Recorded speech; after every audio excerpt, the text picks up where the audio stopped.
A discursive essay argues for both sides of the topic. It uses a formal tone, it has an introduction, body, and conclusion. Our discursive essay topic is, are pit bulls dangerous or are they misunderstood?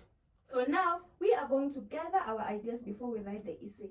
Planning helps us to write it clearly and with confidence. Let's plan for this topic. To ensure that we write for both sides, we need to organize our ideas. We can use a table or a mind map. So now let's use a table to organize our ideas. For example, on the first side of the column, we can write for burning pit bulls, and on the other right, against burning pit bulls. And the short sentence like pit bulls attack adults and children goes in the first column. And the short sentence like not all pit bulls are aggressive goes in the second column. We do not write, we plan. Here's a quick activity. I am going to write 4 sentences on the board and you are going to read them and decide whether they fall in the first or the second column. Let's start planning.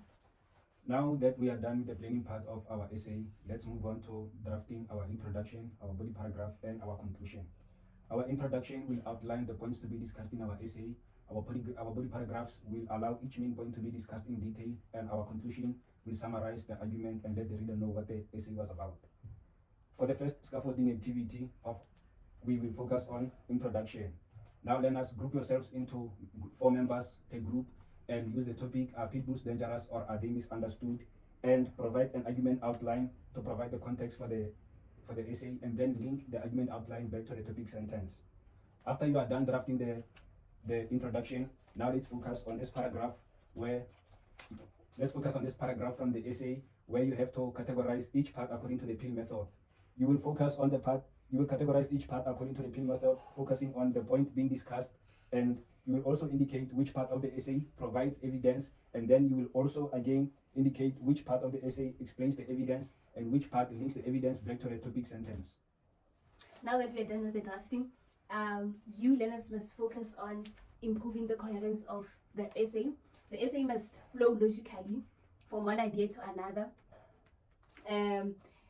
so that it can be easier for the read.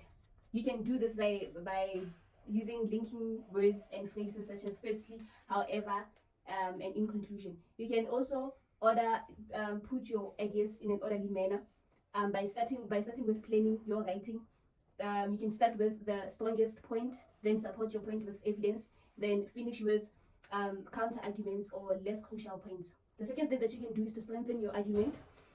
You must make sure that your argument is clear, supported by evidence, and acknowledges other views. You can use real life examples